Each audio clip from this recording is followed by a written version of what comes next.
Shalom, salam dalam damai sejahtera Tuhan Yesus Kristus. Untuk rekan-rekan sekalian, saat ini renungan saya beri judul Anggaran.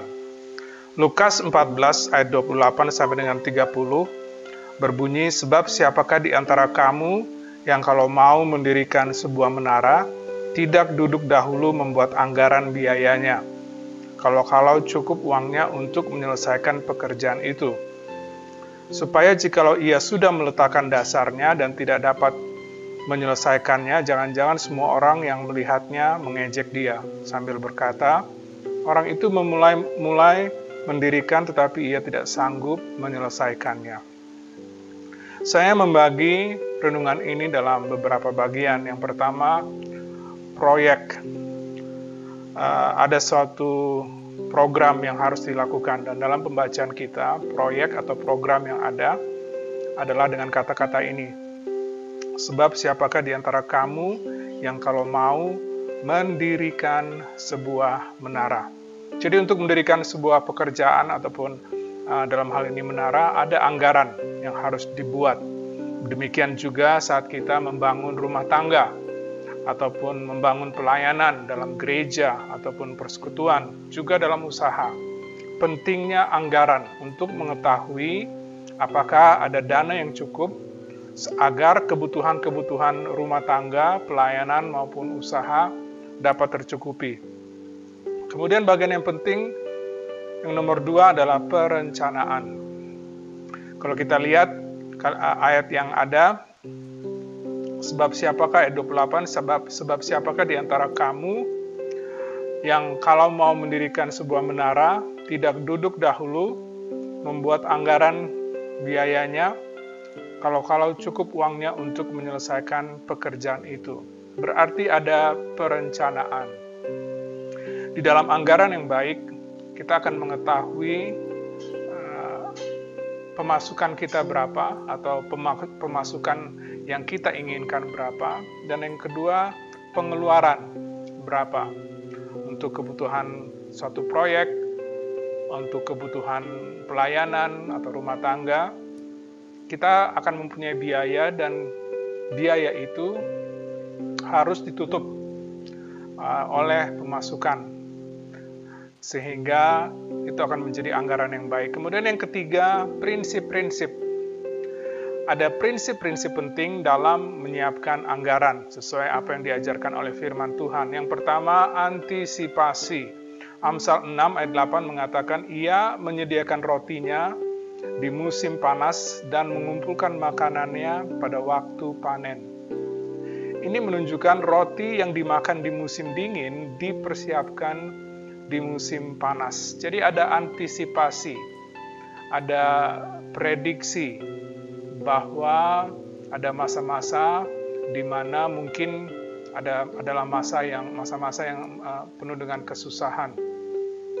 Kalau di negara-negara yang mempunyai 4 musim, maka untuk mempersiapkan apa yang dibutuhkan pada musim dingin itu harus dipersiapkan pada musim panas, sehingga pada saat panen tidak ada di musim dingin, sudah ada persediaan. Jadi dalam anggaran pun kita mengantisipasi, memperkirakan apa yang akan terjadi. Kemudian yang kedua, arif, artinya berhikmat.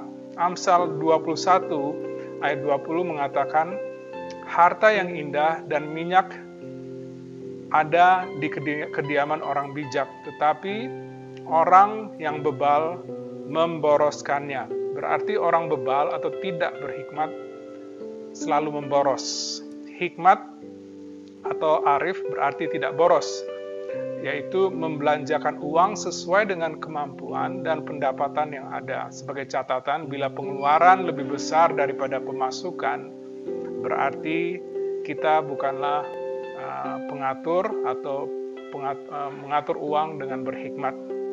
Kemudian Efesus 5 ayat 15 sampai dengan 16 mengingatkan kita juga, karena itu perhatikanlah dengan seksama bagaimana kamu hidup, janganlah seperti orang bebal, tetapi seperti orang arif, berhikmat.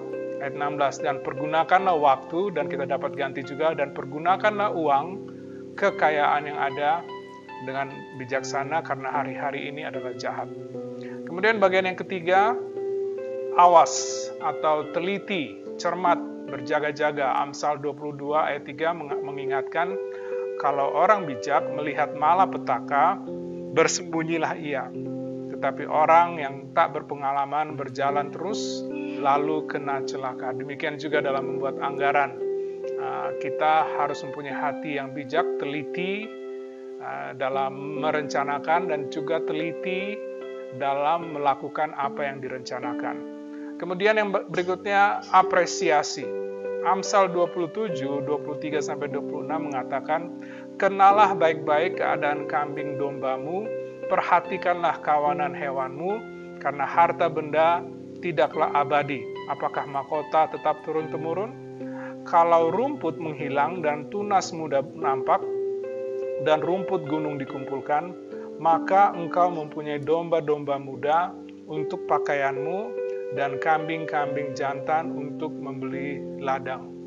Ini mengingatkan kita secara singkat untuk mengapresiasi, mengucap syukur apa yang telah menjadi bagian kita, dan menggunakan dengan sebaik-baiknya apa yang menjadi bagian kita sehingga dapat mencukupi kebutuhan yang ada. Begitu juga dalam membuat anggaran. Kemudian yang terakhir, aktif. Artinya bekerja dengan giat atau bekerja dengan rajin.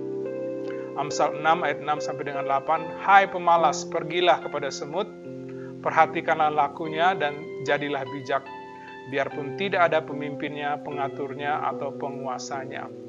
Kerja keras, dalam bahasa Inggris, plan your work. Kemudian yang keduanya adalah work your plan. Dalam membuat anggaran, kita merencanakan apa yang kita kerjakan, dan setelah anggaran itu ada, kita bekerja sesuai dengan apa yang dianggarkan. Jadi kiranya apa yang sudah kita anggarkan sebagai kesimpulan itu akan menjadi pedoman dalam menggunakan keuangan kita dengan bijak. Mari kita atur keuangan kita, baik pribadi, rumah tangga, pelayanan, dan juga dalam kegiatan-kegiatan usaha ataupun perkumpulan dengan mempunyai anggaran yang baik. Tuhan Yesus memberkati pemberitaan dan penerapan firman-Nya. Haleluya. Amin.